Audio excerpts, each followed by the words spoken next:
Occurred on Friday. 10 men were in a single pod. There's not a pod over there made for 10 men.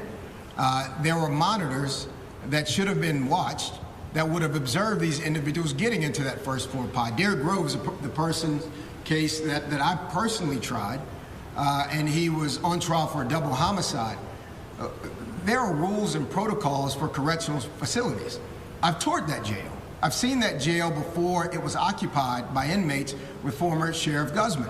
And there is a control room with monitors that are viewing every part and parcel of that area. The fact that these individuals were even on the first floor, you don't keep the most dangerous people on the first floor. They're supposed to be on higher floors, right? And so there are a number of breakdowns that occurred, and any family member who is scared or frustrated, they have every right to be, because this should not have happened. And if it happened at 1 a.m., they should have been notified at 1:30, right? Because they were in harm's way. And there will be an inquiry into everything that's occurred in this case. I believe this office is obligated to do that. We've made it clear that we're going to do it in an objective way, in an unbiased way. But the people of this community deserve answers. These victims and these witnesses deserve answers. And to the question about why, I think the governor asked a question about cases taking too long. Well, after we convict someone, it's not on the DA's office to go pick them up in a van and drive them up there and go. That's the state's responsibility by law. If it was up to me, he wouldn't have been here a single day after his conviction, but unfortunately, it's not up to me. Hey, yo, what up, y'all? It's your boy, Mr. 1751. I'd like to thank y'all for tuning in, man. And for all of you viewers who already smashed that subscribe and hit that bell notification, I'd like to take my hat off to y'all, man. I'd like to thank y'all for y'all continuous support. It means so much to me, man. I mean that from the bottom of my heart. Anyway, man, today we're going to be touching on the situation that's been trending for about the last week or so, man, coming out of New Orleans, Louisiana. Now, some of you might have heard about this jailhouse, this county jailhouse break. Now you had about 10 inmates who was charged for violent crimes, which most of these guys were violent offenders, man, and were already sentenced. They were already handed down a sentence and was found guilty and sentenced to long terms. Now, the reason why these guys who were convicted were still housed in this facility, about 6 to 8 lanes across from a community, it's just beyond me. Now, for those of you who've been through the prison system, you're familiar. You know that once a person get convicted of a major crime, of a long sentence, like a murder sentence or just some of the broader sentences, that once these people get convicted, a lot of time the state don't waste no time coming to pick these people up and transfer them to the state facility where they will, be spending, the term of their long-term sentence, the span of their long-term sentence, right?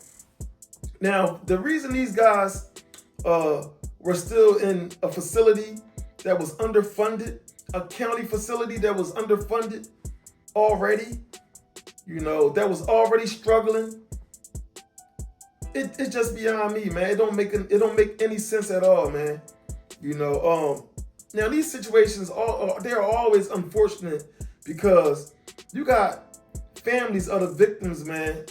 Who they're worried, man. They've had their day in court. They've succeeded, man. They watched these guys get their sentence handed down, and these families feel like they got justice. They had their day in court, and they were able to have a great sigh of relief. So they thought.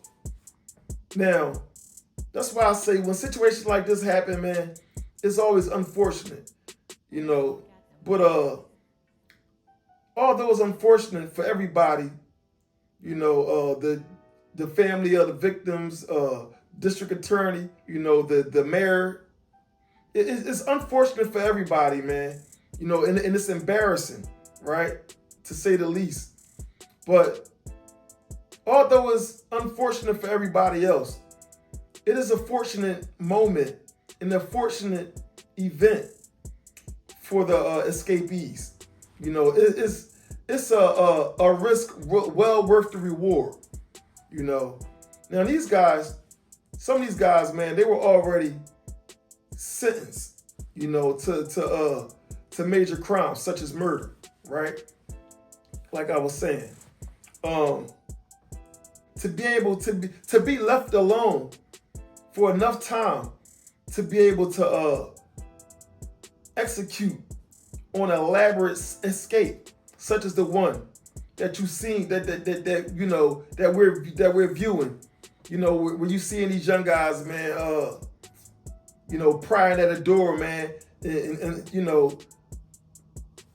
just entering into a cell, which is already, as you can see, would look like it was under renovation or just I don't know, man. It just, everything just looked fishy, man, and it doesn't look like, to me, I don't buy it, man. I don't think these guys were I don't think they executed this plan on their own, man. I believe that they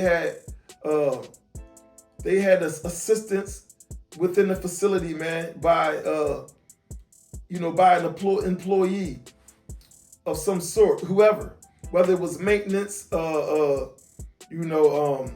CO, whoever. These guys, I believe these guys, they had assistance from within the facility, man. Now, this is this is crazy, man, because like I said, I've been in a situation where, I was housed at a facility here in Philadelphia, man, on State Road. Facility called, CFCF.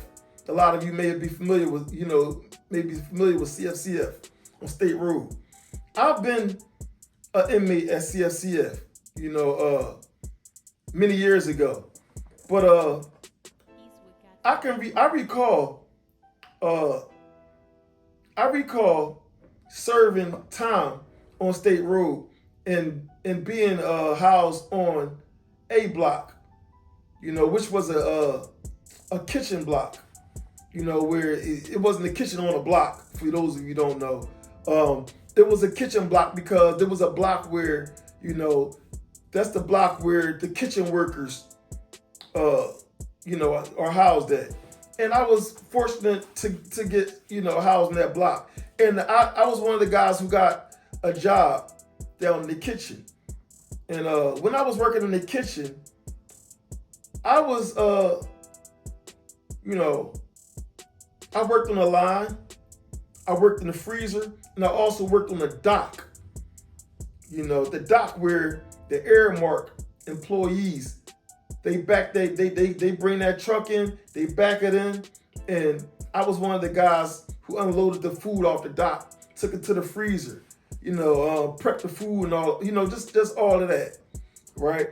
But I can recall back then, man, seeing freedom and just thinking to myself, man, they lucky, man, I ain't facing no serious crime, man. I ain't facing murder or I ain't convicted, for murder and just waiting to be shipped upstate. Because I would have definitely took my chances. Now, seeing these guys jump off the back of that dock, that reminds me of that dock that I used to work on, man. That wasn't too far from Freedom. On the other side of that gate, man, I was very familiar with the community surrounding this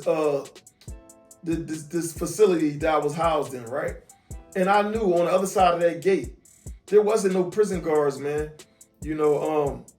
especially on shift change. There wasn't no prison guards, man. And I knew that if I wanted to escape, all I had to do, man, is somehow get underneath one of those trucks, and conceal myself. And I would have been on the road to freedom. It was just that simple. And around that time, when I was serving time in CFCF, you had multiple occurrences, man, of you had multiple incidents of inmates escaping. It was like escaping from that facility was at an all-time high, man. People were walking out through the visiting room, just all type of escapes, man. You know what I mean? But when I look at this, man, I see these guys, 10 of them, jumping off the back of that dock, man, to freedom. It was so interesting, man. Every time I see this, man, it's laughable, man, really, that it was that easy for these guys to pull this off, man. But wow, man. Wow. These officials, man, the DA, the state, the county officials, everybody, man, the mayor, everybody got some explaining to do, man. Everybody got explaining to do, man. And the people, the community, man, the members of the community, they ain't buying that bullshit. They are not buying that bullshit. They know that they are in danger, man. They know that these guys are amongst the population again, man. And they not just buying anything that you sell them. They want facts. They want proofs. They want to know that they're safe, man. They want to know that y'all got this situation under control. And doing press conferences and just trying to sway, just trying to put people's emotions at ease by just telling these blatant lies, man, is not making things any better, man. This is just making people lose faith in the various system that we're supposed to be able to depend on. Just knowing that these people, they will avoid accountability at all costs, man. They will take every chance to throw the blame on each other, man, instead of just admitting that they dropped the fucking ball. They dropped the ball, man. We fucked up. We should have done things a lot different, man. It shouldn't have to come to this for all of this to be exposed. This prison, this county facility was underfunded. It was underfunded. Why does it take 10 inmates to escape in the county to be just unsafe for all of these issues to be brought to the forefront? Why does it take this occurrence, this situation, for all of these things to be exposed, man? All of these things, these are situations that should have been under control.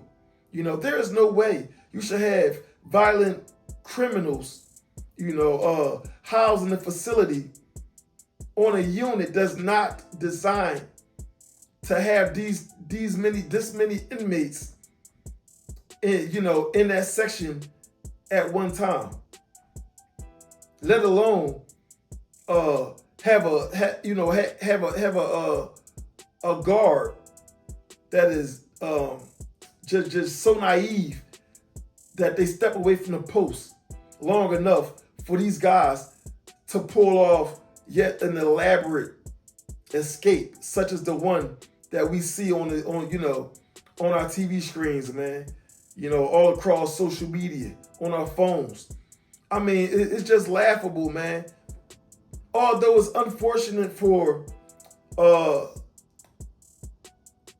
families and just the city officials and the county officials, although it's unfortunate for everybody, it is very fortunate for the escapees.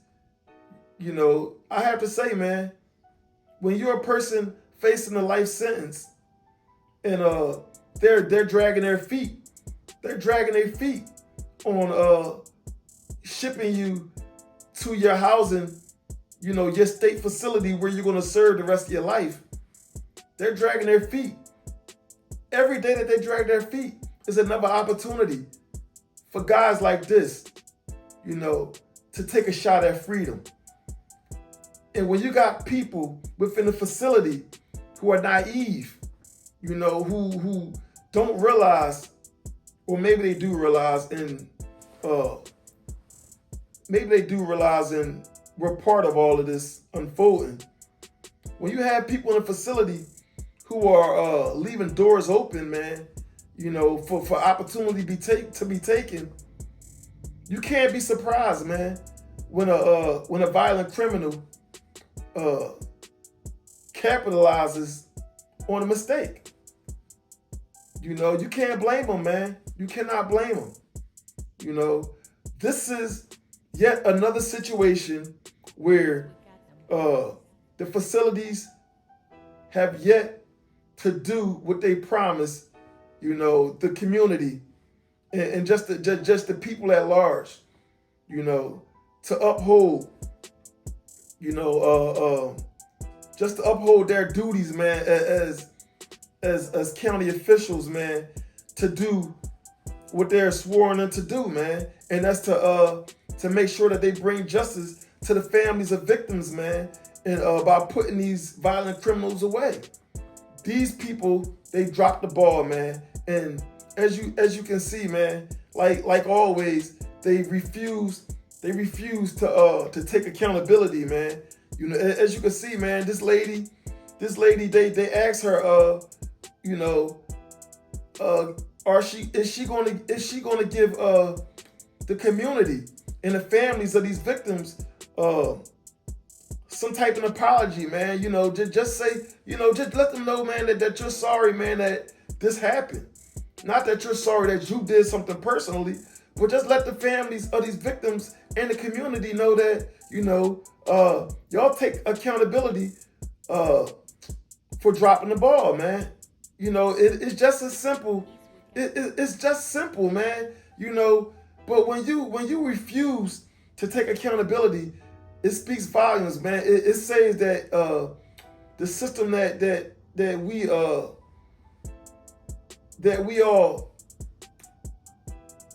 all should be able to store our trust in, it just shows us that, man, they're not worthy of our trust. And it's fucked up, man, that this type of shit goes on, man. It's corruption all throughout the systems, man. And a lot of these things, man, need to be, they need to be a lot of these cracks in the system need to be fixed, man. Otherwise these type of situations are going to keep happening. Anyway, man, it's your boy Mr. 1751 bringing you another 1751 review.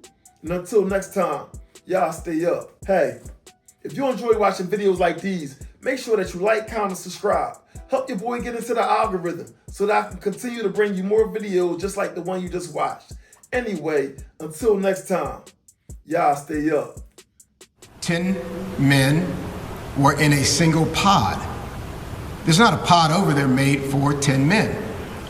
There were monitors that should have been watched that would have observed these individuals getting into that first floor pod.